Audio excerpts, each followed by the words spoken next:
좀 하셨습니까? 다 떨어졌던데. 네. 길바닥에 있는 거. 벚꽃 엔딩은 뭐 중간고사라면서요. 중간고사 잘 보시기 바랍니다.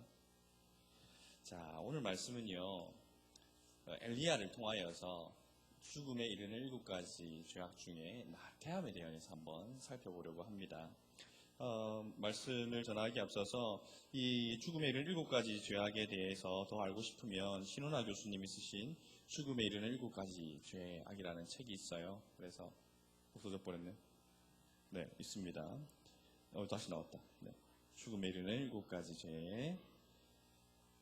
죄라는 책이 있습니다. 제가 신대원 때 한 과목으로 배웠었거든요. 책을 잘 정리하셔가지고 책을 내셨더라고요. 그래서 더 알고 싶고 더 공부해보고 싶은 분들은 이 책을 참고하시면 되겠습니다. 자, 엘리야가 갈멜산에서 바알 선지자 850명과 대결을 벌입니다. 어떤 대결이죠? 장작을 버려놓고 그 위에 재물을 올려놓고 서로 기도해서 누구의 기도가 응답되는가를 보자라는 그러한 대결이 벌어졌습니다. 아침부터 저녁 소재 드릴 무렵까지 바알 선지자들이 바알에게 빌기 시작합니다. 바알이시여 하늘에서 불을 내리어 이 재물을 태워주십시오 라고 기도합니다. 그런데 아무리 불러봐도 응답이 없습니다. 시간이 지나가서 점점 초조해지니까 이제 그들이 자신의 몸을 스스로 이렇게 자해하기 시작해요. 스스로 자기의 몸을 이제 그으면서 이래도 응답 안 하시겠습니까? 막 신을 괴롭히는 거죠. 그렇게 바알에게 구하지만 바알이라는 건 사람이 만들어낸 우상이기 때문에 거기에는 뭐 능력이 없죠. 그래서 아무런 일도 일어나지 않습니다. 이제 엘리야의 차례가 되었습니다. 엘리야 그 장작 위에 재물 위에 물을 갖다 길어갖다가 부어라 라고 말합니다. 마른 장작에 불 붙기도 힘든 상황에서 그 축축하게 젖은 장작이 되도록 한 것이지요. 엘리야가 기도할 때 하나님께서 불을 내리십니다. 그리고 재물들을, 건재물을 다 태우고 그 또랑에 흐르던 모든 물까지 다 말라버리게 했죠. 이 대결의 승리가 하나님의 역사하심이 나타나자 엘리야가 저 바알 선지자들을 다 잡아 죽여라 라고 그 주위에 둘러섰던 큰 대결이었잖아요. 그죠? 큰 대결이기 때문에 구경하러 많이 왔어요. 왕도 왔고 백성들도 주변에 많이 있었을 거예요. 그래서 저 거짓 선지자, 바알 선지자들을 다 죽여라 라고 얘기해서 850명의 바알 선지자가 그 자리에서 죽임을 당합니다. 그뿐만 아니라 이 대결에서 승리한 이후에 그때 북왕국 이스라엘에 7년 동안 가뭄이 임하였어요. 지금이야 관계시설도 있고 댐도 있고 저수지도 있고 지하수 파서 뭐 어떻게 해볼 요량이 있지만 팔레스타인 지역에 7년 동안 가뭄이 들었다는 것은 더 이상 먹고 마실 게 없는 굉장히 큰 재앙이 그 땅에 임하였던 상태입니다. 엘리야가 갈멜산 꼭대기에 올라가서 기도합니다. 하나님 그 기도를 들으시고 드디어 7년 만에 이 땅에 비가 내리기 시작하죠. 자, 이 두 가지 사건을 통하여서 하나님께서 참된 신이며 또 당시 영적으로 굉장히 타락해 있던 북왕국 이스라엘이 하나님 앞으로 돌아올 수 있는 크나큰 계기가 되었습니다. 엘리야도 그것을 내심 크게 기대했을 거예요. 드디어 하나님 역사하시는구나. 하나님께서 나를 이 북이스라엘에게 보내시고 또 북왕국 이스라엘에게 보내시고 그들을 향하여서 하나님 말씀을 증거하라고 하셨는데 드디어 그 열매가 맺힐 때가 온 것 같다. 거의 뭐 그 사이 클라이맥스처럼 느껴지지 않으세요? 하늘로 불이 막 떨어지고 그죠? 네. 여기서 갑자기 하늘에서 불이 내려가지고 제가 이렇게 막 불타오르면 제가 불타면 안 되는군요. 제단이 불타오르면서 이렇게 하나님 말씀이 선포되고 성령이 강림하시면 이제 하나님이 곧 오시는 겁니다. 그런 기대감을 누구나 다 가질 것입니다. 엘리야도 그런 기대함으로 충만했을 거예요. 그런데 현실은 그 선지자의 기대와 완전히 어긋나 있음을 우리가 오늘 읽은 말씀을 통하여서 알 수 있습니다. 아합은 그때 당시에 북왕국 다스리던 왕이에요. 그리고 이세벨은 그 아합의 처입니다. 아내죠. 그 아내인데 아주 나쁜 여자예요. 사악하기가 이루 말할 수 없는. 이세벨이 갈멜산에서 아합이 쪼로로 가가지고 일러 바친 거예요. 여보야. 갈멜산에서 엘리야가 우리 바알 선지자 850명 죽였다. 그랬더니 이제 이세벨이 화가 난 거예요. 화가 나서 말합니다. 내일 이맘때에 엘리야에게 목숨이 붙어 있으면 하나님께서 신이 나에게 벌을 내리심이 마땅하도다 라고 다짐을 합니다. 뭡니까? 반드시 내가 엘리야를 죽이고 말겠다라고 결심을 했어요. 그 소식이 엘리야에게 들립니다. 조금 전까지 갈멜산에서 하나님께 기도해서 불을 내리는 선지자였고, 또 갈멜산 꼭대기에서 하나님께 기도한 즉 7년 동안 내리지 않던 비를 내리게 했던 그 능력의 종. 그러나 이세벨의 그 한마디 협박에 곧장 마음이 무너져 내려요. 도망갑니다. 어디로? 북왕국을 떠나서 남왕국 유다 지역으로. 유다 지역에서도 저 밑에 아래쪽에 있는 브엘세바로 내려갑니다. 그뿐만 아니라 거기에서 하룻길을 더 가요. 광야 안으로 하룻길을 더 들어갑니다. 사환들은 그 브엘세바에 남겨두고 자기 혼자 광야길을 하루 더 들어가요. 저기 보니까 로뎀나무가 보입니다. 그래서 그 로뎀나무에 이제 앉았어요. 그리고 하나님께 기도합니다. 여러분처럼 이렇게 믿음이 좋으면 그때 이렇게 기도하시겠죠. 하나님 저에게 다시 힘을 주시고 길을 열어주셔서 하나님 다시 한번 저 북왕국 이스라엘 땅에 불을 내릴 수 있는 하나님의 말씀을 전할 수 있는 그러한 선지자가 될 수 있게 제가 될 수 있게 하나님 힘주세요 라고 기도할 터인데 어찌된 일인지 이 엘리야 선지자가 뭐라고 기도합니까? 4절 말씀인데요. 여호와여부터 한번 읽어봅시다. 시작. 4절 여호와여 넉넉하오니 지금 내 생명을 거두시옵소서. 나는 내 조상보다 낫지 못하나이다 하고. 이게 웬일이죠? 그 능력의 종 엘리야가 하나님 앞에 기도하는 것은 이제 넉넉합니다. 충분히 했습니다.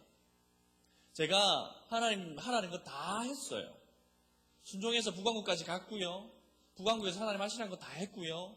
또 그 바알 선지자들 대결해서 또 이겼고요. 가뭄에 비를 간구했고 그래서 비도 내렸습니다. 저 다 했잖아요. 그런데 변한 게 뭐죠? 하나님의 말씀을 다 따랐는데 오히려 북왕국의 그 이세벨이라는 여자가 오히려 기세가 등등해지고 그의 보좌가 더 견고해지는 것 같고 영적인 각성이나 부흥이나 새로운 소망이 전혀 보이지 않습니다. 넉넉합니다. 됐습니다. 다 했습니다.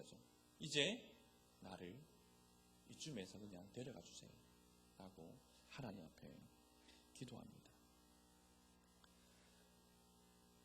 좌절감 속에서 무너져 있고 낙심하여서 더 이상 어떤 일도 할 수 없는 상태, 그 바닥까지 떨어진 엘리야의 모습을 오늘 로뎀나무 아래에서 우리는 발견하게 됩니다. 바로 이 상태가 나태함이에요. 나태함. 게으름, 나태함. 죄라고 말하면 우리는 보통 무언가를 말하거나 행하거나 또는 마음속에 떠올리는 것으로 생각하는 것으로 죄를 짓죠. 다른 죄들은 다 그렇게 죄를 지어요. 그런데 이 나태함이라는 죄는 어떤 죄냐면 무언가를 하지 않는 죄예요. 무언가 해야 될 일을 하지 않음으로써 짓는 죄입니다. 그래서 이거는 굉장히 인식하기가 어려워요. 내가 나태함이라는 죄를 짓고 있는지도 알지 못하는 상태에서 죄를 짓습니다. 그래서 누군가 미워하면 내가 미워했구나. 또 내가 욕심 탐욕을 부려서 내가 탐욕을 부렸구나. 또는 나 가운데 분노가 일어나가지고 멱살 확 잡아가지고 그랬으면 내가 화를 참지 못하고 그것으로 범죄했구나라는 것을 깨달을 수 있는데 이 나태함은 스물스물 기어와요. 그래서 점점 내 마음 밑에서부터 스물스물 올라와서 내가 그 나태함에 빠져 있는지조차 알지 못하는 상태에서 나태함의 나락으로 떨어집니다.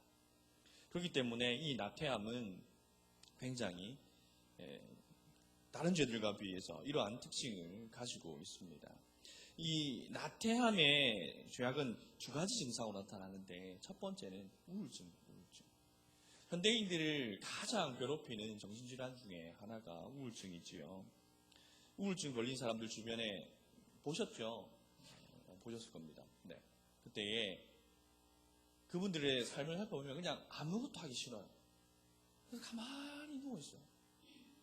물도 한 잔 마시기 싫어서 그냥 가만히 누워있는 것이 그들의 일상이에요. 굉장히 심각한 정신질환이지요. 식욕마저 떨어지고 또 아무것도 하기 싫은 상태, 무기력한 상태. 뭐라도 하면, 이렇게 움직이기라도 하든지 뭘 하면 어떻게든 해보겠는데, 이건 꼼짝을 못하는 상태가 되어버립니다. 마치 엘리야가 이제 로뎀 나무에 누워서, 이제 됐습니다. 먹는 것도 싫고, 아무것도 싫으니까, 이제 나를 그냥 데려가 주십시오. 누워있는 상태.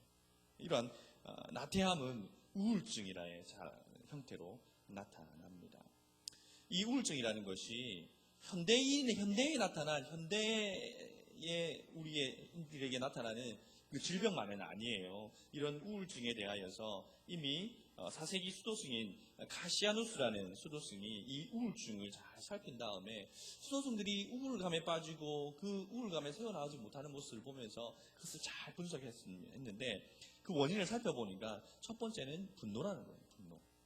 분노? 분노가 내 마음속에서 일어나는데 이것이 하나님 안에서 잘 해결되지 않을 때에 그 마음속에 그 분노로 말미암아서 우울감이 찾아온다는 겁니다. 이거는 사람의 기질에 따라 조금 다르게 나타나요.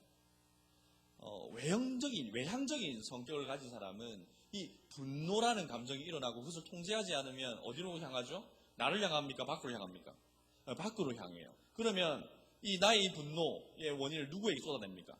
타인을 향해서 쏟아내요. 그것이 심해지면 어떻게 되죠?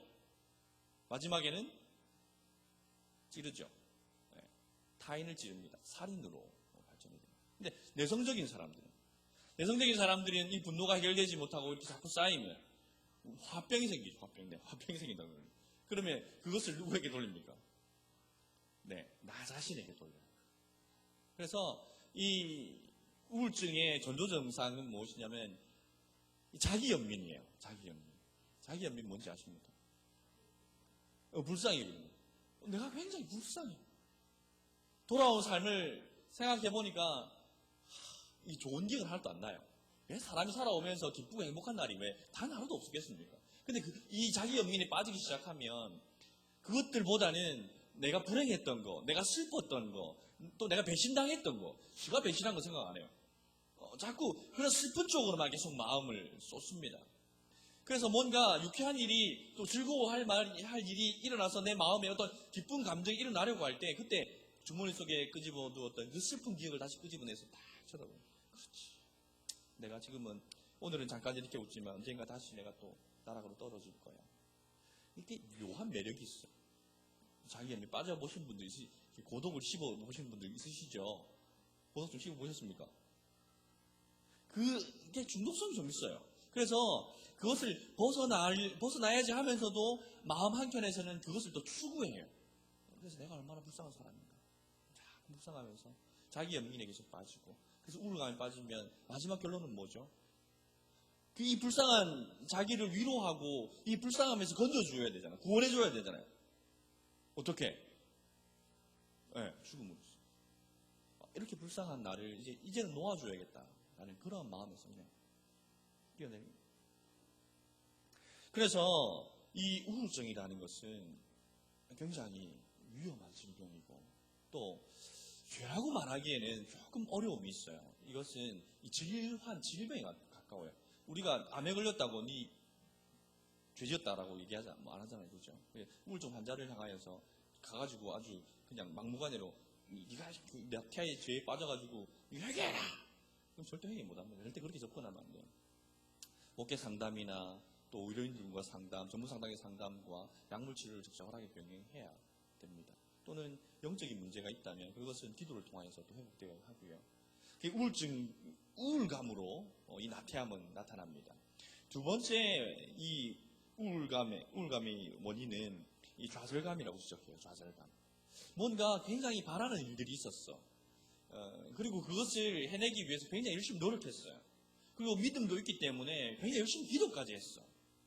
그러니까 하지 않고 뭔가 노력도 하지 않고 기도만 했다라면 내가 노력하지 않아서 그랬구나 라고 인정을 할 수 있을 것 같아요. 그리고 기도를 하지 않고 열심히 노력만 해서 내가 하나님을 의지 안 하지 않았구나. 그래서 하나님께서 이랬구나.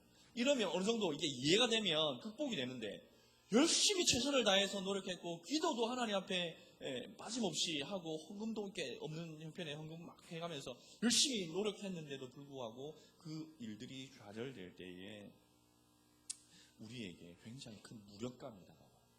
더 이상 어떻게 해야 되지? 더 이상 내가 더 노력해야 되나? 어떻게 내가 더 이상 더 기도할 수 있지? 내가 얼만큼 더 순종해야 되지? 라는 그러한 좌절감 속에서 무력감이 찾아오죠. 엘리야 보세요. 이제 넉넉합니다.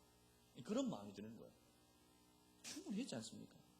그래도 안 되면 저는 모르겠습니다.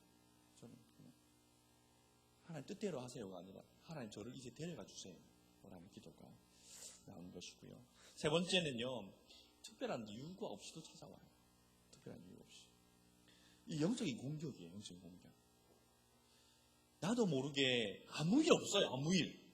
아무 일 없었는데 오늘 갑자기 자고 일어났는데 갑자기 주체할 수 있는 우울감이 몰려오기도 하거든요. 그건 영적인 문제예요. 사단이 우리의 마음을 사로잡아서 우리를 주눅들게 하고 그래서 우리를 좌절감을 들게 하고 우울감이 계속 자기 연민이 계속 빠져서 계속 그렇게 쓰러져 가도록 그런 영적인 공격으로 나타나기도 합니다. 그래서 이 나태함은 첫 번째 우울증이라는 증세가 나타나고 두 번째는 나타나는 게 지루함으로 다가가요. 지루함. 여러분 요즘 사는 거 재밌어요? 지루해요? 좀 지루해요. 나태에 빠질 위험에 노출되어 있는 겁니다. 우리가 매일매일 거의 비슷한 일상을 살아요. 그죠? 특별한 날이 없어요. 특별한 날이 없고 저도 인생 지금까지 40 몇 년 살았지만 특별한 날 꼽으라고 하면 장가간 날, 아이 태어난 날, 목사 안수 받은 날, 이 정도 굉장히 인생의 큰 변화들이죠. 나머지는 늘 같을 수는 없죠. 그래도 동일한 패턴들이 계속 되거든요. 누구나 다 그렇게 살아요. 누구는 매일같이 익사이팅한 삶을 사는 거 아니거든요. 그런데 내가 매일매일 살아가는 삶들이 실증나기 시작하면 너무 단조로워. 또 아침에 또 일어나는데 또 가야 돼. 눈 떴는데 또 공부해야 돼. 실증이 생기기 시작하면 우리가 나태함에 빠질 수 있습니다. 실증이 나면 어떻게 할까요? 미루어요. 미루기 시작합니다. 네. 오전에 해야 할 일들을 실전에 오후에 하지. 오후로 미루고. 오후가 됐어요. 내일 하지. 이렇게 미루고. 그래서 해야 할 일들, 내가 해야 할 일들이 있음에도 불구하고 그것은 어떤 여러분들의 공부일 수도 있고 또 직장에서 일일 수도 있고 또 신앙생활에서 경건한 삶을 위한 여러 가지 일일 수도 있어요. 그러한 것들을 계속 미루는 거예요. 내일 말씀 읽지 내일부터 기도하지 내일 전도하자. 다음 주 예배 드리지 한 주 미루고. 그것이 바로 나태함의 죄라는 것입니다. 해야 할 일들을 하지 않음으로써 짓는 죄. 어떻게 극복할 수 있을까요? 어떻게 지금 이게 말씀을 들어보니까 나에게 좀 나태함 증상이 좀 보이는 것 같죠? 전혀 없어요. 그러면 너무 감사하고. 누구에게나 정도의 차이는 있을지라도 이 나태함의 죄에 쉽게 노출되어 있고 그 유혹도 있고 빠지기도 합니다. 그래서 우리가 여기에 좀 깨어 있어야 돼요. 자, 그러면 어떻게 우리가 나태함 가운데서 우울감이나 실증 가운데 또는 영적인 무력함과 또 좌절감 가운데 빠지지 않고 매일매일 그날그날을 새롭게 살 수 있을까요? 본론적인 이야기처럼 들리겠지만 여러분 삶의 목적이 무엇인지를 분명하게 인식하고 살아야 돼요. 삶의 목표가 뭡니까? 라고 물으면 뭐라고 대답하실 수 있습니까? 우리 까만 옷 입은 제일 잘생긴 청년, 키도 크고 잘생겼으니까 이름 뭐예요?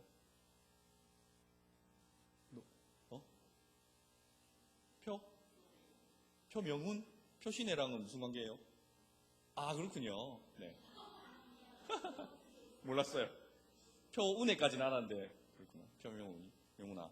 삶의 목적이 뭐냐고 누군가 묻는다면 뭐라고, 너는 왜 살아? 라고 저는 왜 이렇게 이것 때문에 살아요. 중학교 나왔잖아. 뭐라고 답해야 돼? 설문가 중고등부에 좀 잘 가르쳐 주세요. 그렇군요. 하나님 영광을 위해 사는 거죠. 네, 하나님 영광을 위해 사는 거예요. 너무 뻔한 대답이죠. 정답이에요, 근데.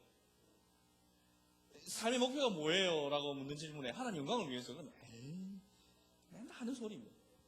똑같잖아요. 왜 뭔가 목사한테 막 상담하러 와서 막 계속 얘기를 해. 같이 기도하자. 이럴 줄 알았다고. 또 그냥 기도하자로 그렇게 또 대충 넘어가려고 그러죠. 그런 마음이 들지 않아요? 항상 그렇거든요. 왜 그런 줄 아세요? 정답이라서 그래요. 정답이라서. 네, 그게 정답이라서. 모범답안도 아니고 정답이기 때문에 그 답을 얘기해 줄 수밖에 없어요. 내가 다른 답을 얘기해 줄 수 없으니까. 자, 우리가 삶의 지루함과 무기력함과 우울증, 나태함에 빠지지 않기 위해서 우리가 가져야 될 것은 내 삶의 목표를 분명하게 해야 된다는 거예요. 목표는 무엇이다? 하나님을 영화롭게 하고 그분을 영원토록 즐거워하는 것. 웨스트민스터 소요리문답 1문. 사람의 제일 드는 목적은 무엇입니까? 하나님을 영화롭게 하고 하나님의 영광을 드러내고 그분을 영원토록 즐거워하는 것. 하나님 때문에 즐겁게 살아가는 것. 그것이 인생의 목적이다라고 우리 신앙 고백에서 고백하고 있습니다. 자, 이것이 베이스예요. 이것이 베이스. 여러분들의 삶의 그것이 가장 기초예요. 이 베이스 위에 각자의 상황과 형편 또 각자의 재능을 따라서 그 위에 각자가 다른 삶의 모양들을 건축해 나가기 시작하는 거예요. 그러나 공통된 베이스는 뭐다? 하나님의 영광. 하나님을 영화롭게 하는 거예요. 하나님께서 여러분을 창조하셨음을 믿어요? 여기 대답이 없네. 하나님이 여러분 창조하셨음을 믿어요? 하면서 크게 해라, 청년들아. 왜 그래? 여러분 하나님이 여러분 창조하신 거 믿죠? 하나님이 여러분을 구원하신 거 믿어요? 그럼 여러분을 창조하시고 구원하실 때에 하나님 심심해서 구원하셨나? 아니죠. 뭔가 목적이 있으시겠죠? 그런 목적이 있어요. 여러분이 하다못해 화장실에 가도 우리가 분명 목적이 있잖아요. 뭔가를 행하는 데 있어서 목적 없이 행할 수가 없어요. 하나님께서 창조와 구원의 역사라는 정말 인류 역사의 이 굵직한 흐름들 가운데 여러분을 부를 때에는 분명한 목적이 있다는 것을 우리는 부인할 수가 없어요. 부인할 수 없는 진리예요, 진리. 그래서 우리는 이 진리를 우리의 허리띠를 이렇게 확 동여야 돼요. 나태는 점점 우리를 이렇게 풀어헤치거든요. 허리띠를 풀어헤치게 만들어서 이렇게 퍼지게 만들어요. 그래서 이렇게 그냥 누워 있도록. 그러나 이 진리로 우리의 허리띠를 꽉 졸라매야 돼요. 그래야 허리에서 힘이 나와요. 힘이. 허리를 졸라매야 힘이 나오네. 진리로 우리의 허리를 동여맬 때에 나의 삶의 목적은 하나님의 영광을 위한 것이구나. 그러면 내가 하나님의 영광을 드러내기 위해서는 무엇을 해야 될까? 무엇을 해야 될까? 그렇게 내 삶의 목표, 단기 목표, 장기 목표들을 그렇게 발전시켜 나가야 돼요. 잘 먹고 잘 살아야지라는 그 목적을 가지고 발전시키면 나중에 잘 먹고 잘 살았어. 그런데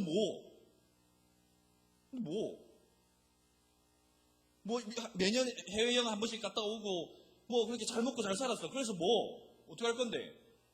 사진 몇 장 남았어.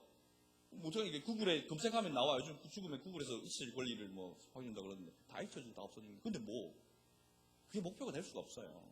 하나님의 영광을 위해서. 각자가 다 달라요. 재능이 다르고 환경이 다르고 여건이 다르잖아요. 그러나 어떻게 하면 내 주어진 환경 속에서 하나님의 영광을 드러낼 수 있을까? 하나님을 영화롭게 할까? 하나님을 영화롭게 한다니까 그게 추상적이잖아요. 또 이렇게 분명하게 하면 하나님의 일을 하는 거고 하나님의 일은 예수님을 믿는 거예요. 그러면 하나님의 영광을 드러내기 위해서 예수님을 믿는 거죠. 여러분의 삶의 현장에 어디든지 간에 거기서 예수님을 믿으면 돼요.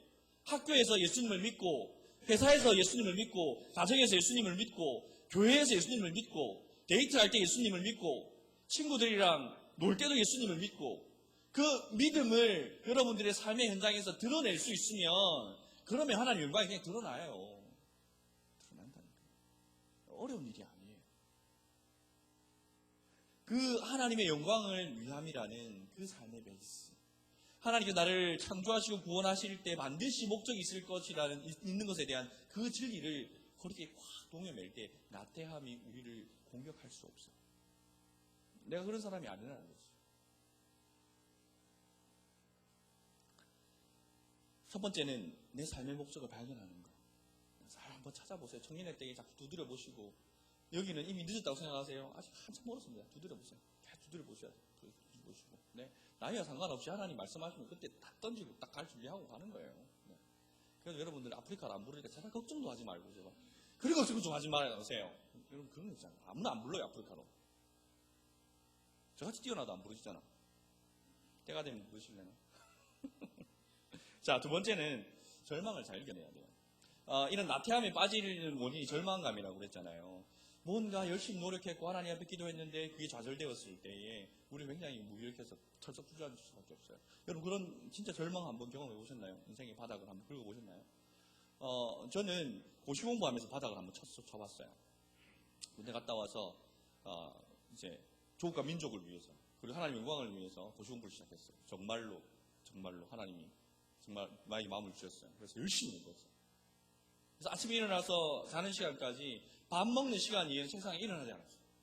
공부했어요. 진짜 계속 공부했어요. 너무 지치면 말씀 보고 그래서 더 힘들면 기도하고 그래서 하루 종일 가장 기다리는 시간은 그날의 일과를 마치고 하나님 앞에 그 신림동 고시원 쪽방 요만한 쪽방에 혼자 엎드려 기도하는 시간 그 시간이 너무너무 기다려요. 그 시간을 기다립니다. 그래서 기도하면 하나님께서 그 불안함과 또 이렇게 힘주시고 하나님께서 도와주실 것이라는 그 하나님의 그 위로가 있었기 때문에 그 시간을 사모하면서 그렇게 2년을 보냈어요. 첫 번째 시험 1년 처음 낙방했죠. 경험이야 괜찮아. 1년이야 뭐. 그 두 번째 2년이 지났어요. 떨어지는데 방법이 없네. 돈도 안 떨어졌어. 더 이상 뭔가 미루기도 그래. 그렇다고 뭐 집에서 확 밀어줄 수 있는 형편도 아니에요. 친구들은 벌써 쭉쭉쭉 나가고 있어. 자리 잡아가고 있는데 나 혼자서 신림동 골방에 미치겠다. 뭐 했게? 비디오방 해가지고 하도 비디오 보고 영화 보면 있을 수 있잖아. 영화 너무 자주 보지 마세요. 현실감을 떨었어요. 영화 자주 보는 사람들 나태함에 빠질 수 있어요. 네, 너무 자주 보지 마세요. 네. 딱 집었지? 그러지 마세요. 그러던 때에 하나님이 주신 말씀이 기억나서 네가 나의 종이 되었으면 좋겠다. 나한테 부르셨던 콜링이 기억났어. 그렇구나. 하나님이 나를 부르셨구나. 그렇게 헌신했을까요? 네, 그럴 줄 알았다고. 하나님 그럴 줄 알았다고. 이 고생 시키시고 결국 이렇게 해가지고 내 목사 시키려고 그러신 거죠. 하나님이랑 분노가 막 오더라고요. 그래서 어떻게 할게요? 아니요. 저 돈 벌 거예요. 돈 벌러 나갔어요. 돈 벌었어요. 고시방에서 그냥 그게 한 달 월씩 끊어가지고 먹고 근근히 살고 막 쪼개쪼개 살다가 그래도 돈에 몇백 지어주니까 뭐가 재밌더라고. 차도 사고 카메라도 비싼 거 사고 사진 찍고 다니고 놀러 다니고 맛있는 거 먹고 그래도 신앙생활도 관뒀을까? 신앙생활도 하고 지금 하나님 떠나진 않았어요. 그런데 그런 것들로 계속 채워나갔어요. 그게 5년이에요. 5년 세월. 그런데 아무리 그런 것들로 채워봐야 하나님께서 나를 부르셨던 그 소명에 내가 순종하지 못했다는 것에 대한 그 마음이 늘 따라다녔어요. 기도만 하면 그때가 생각나는 거야. 그러면 방법 하나밖에 없죠. 기도 시간을 확 줄이는 거예요. 예배에 깊이 들어가면 들어갈수록 나를 자꾸 부르시는 것 같아요. 그럼 방법 하나밖에 없네요. 예배를 건성 얻는 거예요. 대충. 여러분, 저희가 청년 시절에 온누리 교회에서 이렇게 찬양하면 항상 중결하잖아요. 손도 이쁘잖아요. 저 손 매주 나왔어요. 진짜. 저 손 누구 잡의 손이라고. 내 손 진짜 짝 보면 얼굴 손만 딱 코집에 찍어주거든요. 이 짝 하면 막 은혜 받아가지고 저 은혜의 손 누구냐. 다 손들잖아요. 나만 다 손들고 내가 안 뛰잖아. 그러면 그때는 무릎 꿇는 거야. 무릎 꿇고 하나님 될 수 있는. 다른 사람 또 무릎 꿇잖아요. 그럼 나는 막 엎드려버리는 거예요. 그러니까 왜냐하면 하나님 앞에 잘 보이고 싶었어요. 하나님을 누구보다도 열심히 예배하고 싶었어요. 근데 그렇게 예배하면 하나님의 깊게 나가면 나갈수록 마음 가운데 불순종했다는 그 마음. 그래서 또 오니까 그다음부터 손 안 드는 거죠. 그다음부터 카메라 사라졌어. 5년이라는 세월 동안 하나님께서 정말 네 인생을 내게 맡겨도 된다라는 것에 대해서 정말 자상하게 가르쳐 주셨어요. 어떤 사람들 한번 팍 맞고 오는데 저는 이렇게 때리시지 않으시더라고요. 승진 못해가지고 때리면 또 도망갈 거니까. 그랬나. 5년이라는 세월 동안에 그 좌절감을 잘 극복할 수 있도록 하나님이 네가 내 앞에 순종하고 나를 따를 때에 네가 가장 안전한 길을 갈 수 있고 가장 행복한 길을 갈 수 있다는 것을 자꾸 이렇게 경험하게 하시고 거기에 대한 확신을 가지고 계시다. 여러분 하나님 믿지만 하나님께 여러분 인생 던질 수 있을 것 같습니까? 하나님께서 네 인생을 내가 원한다라고 콜링할 때 여러분 감사합니다 할렐루야고 달려나갈 수 있을 것 같으시죠? 근데 막상 부딪혀보면 내가 찬양으로 이렇게 뜨겁게 고백했던 것들이 쉽게 실현되지 않는다는 것을 발견하게 됩니다. 그래서 우리는 이 좌절감이라는 것을 하나님의 말씀 안에서 또 하나님이 정말로 내 인생의 가장 선한 인도자라는 것을 믿음으로 나가야 돼요. 엘리야가 죽겠다라고 들어누워 있는데 하나님 어떻게 하십니까? 빵명이잖아요. 빵명이잖아요. 하나님께 들고 있는 그 자로 엘리야가 확 들고 차신 것도 아니고 천사를 보내서 그 귀한 천사를 보내서 뭐 하십니까? 숯불에 구운 떡과 물 한 병 그 공급해 주시면서 먹이십니다. 먹으라. 기력을 좀 회복하라. 그래서 그를 하나님의 산 호렙산까지 인도해 가십니다. 그곳에서 세 가지 사명을 다시 받아요. 세 가지 사명. 엘리야가 마지막 사명이에요. 그리고 이 사명 끝나고 나면 이제 하늘로 승천합니다. 좌절하고 계세요? 또는 우울감에 자기 연민에 계속 빠지고 계세요? 하나님께서 내 인생을 책임지시는 분이시라는 것에 대해서 믿어 의심하지 마세요. 그리고 맡기세요. 이 진리로 하나님의 허리띠를 동이고 나아가면 아무리 인생이 깊은 나락이라 할지라도 아무리 의욕이 없고 절망 가운데 있을지라도 하나님께 천사들 보내서 떡 하나 물 한 병 주시는 거예요. 그거 받아 먹고 힘내고 또 떨어지면 또 주시고 그럼 또 그거 받아서 힘내고 그래서 하나님이 원하시는 길로 뚜벅뚜벅 걸어가시는 거예요. 그게 나태를 이기는 길이에요. 어디 가서 안수기도 받고 우진 떠나가고 자발교담 떠나가고 그런 거 없어요. 매일매일 주님과 동행하면서 하나님이 행하시기 원하는 바가 무엇인지 알 때에 그것을 신뢰하고 순종함으로써 그렇게 나태는 벗어날 수 있어요. 여러분, 내가 뭔가 적극적으로 죄를 짓지 않는다라고 나는 괜찮아라고 이제 생각하지 못하시겠죠. 해야 할 것들을 반드시 하셔야 됩니다. 하나님을 사랑하는 것, 하나님을 미워하지 않는다고 여러분 다 된 것 같습니까? 아닙니다. 하나님을 사랑하지 않는다면 죄예요. 이웃을 미워하지 않고 친구를 미워하지 않는다고 나는 죄를 안 졌다고 생각하세요? 그러나 그를 사랑하지 않는다면 하나님은 이 나태함의 죄에 빠져있다라고 말씀하는 겁니다. 마지막으로 우리 잠언 말씀 제가 읽어드릴게요. 잠언 6장 6절인데요. 게으른 자여 개미에게 가서 그가 하는 것을 보고 지혜를 얻어라. 이 게으른 자들아, 나태에 빠진 자들아, 개미 좀 봐라. 쉬지도 않고 열심히 일하는, 땀을 빨빨 흘리면 일하는 그 개미처럼 부지런해라. 그런 지혜를 배우라고 한 말씀일까요? 아니에요. 그 뒤에 7절에 개미는 두령도 없고 감독자도 없고 통치자도 없으되 그렇게 열심히 일한다는 거예요. 여러분들 인생 가운데 누군가가 두령이 되고 누군가가 감독자가 되어서 여러분을 채찍질하고 여러분을 집어 당겨서 마지못해 가는 인생이 되어서는 안 된다는 거예요. 그건 부지런한 것도 아니고 그건 열심도 아니에요. 그러면 노예도 그 정도는 해요. 하나님의 자녀, 하나님의 백성들이라면 개미에게 배워야 될 이 부지런함, 나태함을 이기는 이 부지런함의 지혜는 누군가의 강압에 의해서 또 환경에 의해서 밀리듯이 나가는 것이 아니라 하나님을 바라보고 하나님이 주시는 그 마음을 따라서 한 걸음 한 걸음 나아가는 것. 성실하게, 꾸준히 나가는 것. 그것이 여러분들의 삶을 변화시키고 여러분들을 구원하시고 또 이 땅에 보내셔서 하나님이 가신 그 목적을 성취해내는 길이에요. 한 방에 이루겠다. 그런 거 없습니다. 한 방에 이루려다가 미끄러집니다. 한 걸음 한 걸음 매일매일 성실하게. 뭐 하나님을 위해서 여러분 큰 거 요구하시던가요? 하나님 아침마다 말씀이라도 좀 읽으세요. 자기 전에 기도라도 좀 하세요. 그것부터 시작하시면 돼요. 그것을 하나님 기뻐하시고 영광 받으시고 그렇게 작은 것들이 쌓여서 걸어가다 보면 나태함이 우리를 위협하지 못하고 나태함을 극복하고 하나님의 영광을 나타내는 삶을 살아가게 되실 겁니다. 그런 삶을 사시기를 주님의 축복합니다. 기도했으면 좋겠어요.